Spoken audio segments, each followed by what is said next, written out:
Hello बच्चों, मैं आपका डॉक्टर शोभित पटेल एक बार फिर से आपके सामने आया हूं नीट 2023 से जुड़ी हुई जरूरी जानकारी लेकर। क्या नीट 2023 का पेपर टफ आएगा? तो ये सवाल बच्चों मन में इसलिए आ रहा है क्योंकि आरटीआई के तहत, आरटीआई मतलब राइट टू इंफॉर्मेशन के तहत एनटीए से ये सवाल पूछा गया था कि नीट का पेपर कब होगा, कितनी बार होगा, उसका जो है लेवल क्या होगा। तो एनटीए ने उसको लेकर जवाब दिया था जो कि नेशनल न्यूज़पेपर में पब्लिश हुआ था। और क्या जवाब दिया था बच्चों, तो अपन देखते हैं कि सूचना के अधिकार में एनटीए ने जवाब दिया था। एक तो ये कहा था कि एक ही सेशन में नीट होगा, जल्द शुरू होगी आवेदन की प्रक्रिया। ये तब की बात है जब आपके एप्लीकेशन फॉर्म नहीं आए थे, अब तो एप्लीकेशन फॉर्म भी आ गए। तो यहां पर पेपर के लेवल को लेके भी कुछ बात की गई थी, जैसे नीट यहां पर एक ही बार होगा। ये आपको पहले भी वीडियो में बताया जा चुका है हमारे चैनल पे।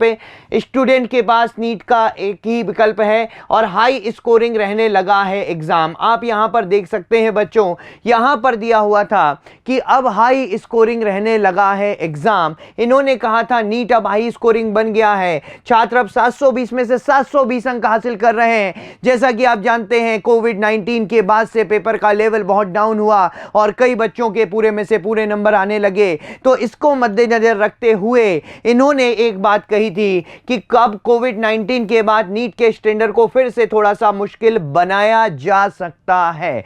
ये वाली बात बच्चों यहां पर देखिए आपने, इन्होंने लिखी है।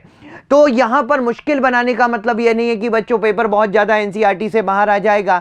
मुश्किल बनाने का मतलब है, जैसा कि आप जानते हैं कि लास्ट ईयर भी बायो में कॉन्सेप्चुअल क्वेश्चन आए थे, बायो में जो है लेंथी क्वेश्चंस आए थे, स्टेटमेंट वाले क्वेश्चंस आए थे। तो इस तरह के कॉन्सेप्ट पे, स्टेटमेंट पे ज्यादा फोकस कर सकते हैं बच्चों इस बार। जैसे कि जेई में भी आपने सुना होगा, फिजिक्स में काफी सारे स्टेटमेंट वाइज क्वेश्चन आ गए जैसा कि लास्ट ईयर बायो में थे। तो बस यही चेंजेस हो सकते हैं कि आपके कॉन्सेप्ट को थोड़ा अच्छे तरीके से चेक किया जा सकता है, आपको स्टेटमेंट वाले क्वेश्चन दिए जा सकते हैं जो कि टाइम टेकिंग होते हैं, जिनमें थोड़ा सा टाइम ज्यादा लगता है। तो इसके लिए परेशान होने की, घबराने की जरूरत नहीं है बच्चों। आगे आपके पास जितना भी टाइम बचा है आप स्टेटमेंट वाले क्वेश्चंस की प्रैक्टिस कीजिए, जिससे कि जब इस तरीके के क्वेश्चन आए तो आपको टाइम उतना ज्यादा ना लगे और आपको ज्यादा मुश्किल सवाल भी ना लगे।